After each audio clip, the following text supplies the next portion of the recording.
अस्सलाम वालेकुम नाज़रीन, आज की वीडियो में हम बात करेंगे शोबिस इंडस्ट्री की मशहूर अदाकारा एमन सलीम के बारे में, जिन्होंने सिर्फ एक ड्रामे हम तुम में अपनी अदाकारी से शोबिस इंडस्ट्री में खास मुकाम हासिल किया।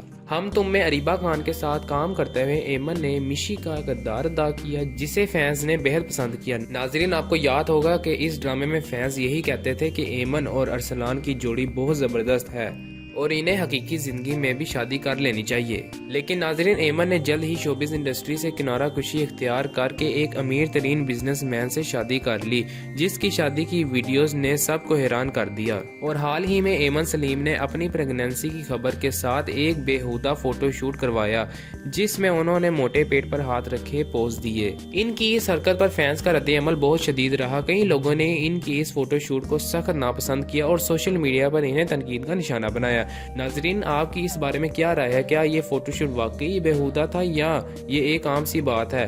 अगर आपको हमारी वीडियो पसंद आई हो तो हमारे चैनल को सब्सक्राइब करें, बेल आइकन को क्लिक करें ताकि आपको हमारी आने वाली हर लेटेस्ट अपडेट मिलती रहे।